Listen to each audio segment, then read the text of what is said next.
The story begins in a small town called Shinjo in Japan, where we meet Kumogami, the leader of a group called the Yaja. Everything is peaceful until suddenly, an individual named Saka enters and starts killing everyone from the Yakuza group. Kumogami tries to escape but is confronted by Saka, who injures him. Despite Kumogami's efforts to fight back with a gun, he is ultimately killed by Saka. At that moment, another man appears, named Fiju, who shoots Saka and saves Kumogami. Fiju and Saka later discuss leaving the violent life behind, and Saka decides to retire, focusing on his family instead. At home, Saka has a loving wife and daughter, Ryo. He had kept them hidden from the world due to his dangerous past.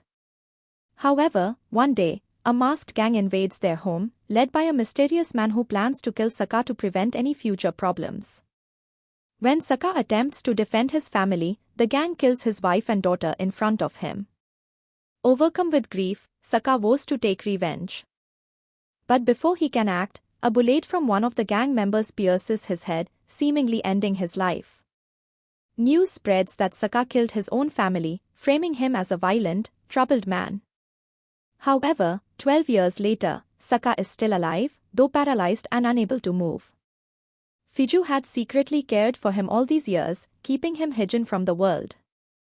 A major shift occurs when the city's mayor, Sunohara, discusses plans to transform Shinjo into a luxurious city with entertainment options. But as a journalist digs deeper into his past, he uncovers troubling connections. The journalist is later killed by masked individuals, hinting at a larger conspiracy led by Sunohara. Meanwhile, Saka, recovering in secret, learns of these developments. He is determined to find those responsible for his family's death. His journey leads him to confront old enemies, including a mysterious figure named Ikago, who is part of a dangerous drug trade.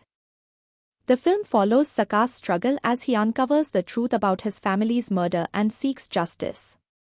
Saka eventually confronts the mayor, Sunohara, who reveals that Ryo, his daughter, is still alive. Saka's mission now becomes clear: he must rescue her and take down the entire criminal network. As the story unfolds, Saka battles his enemies, faces betrayal, and fights to save his daughter while dealing with the painful memories of his lost family.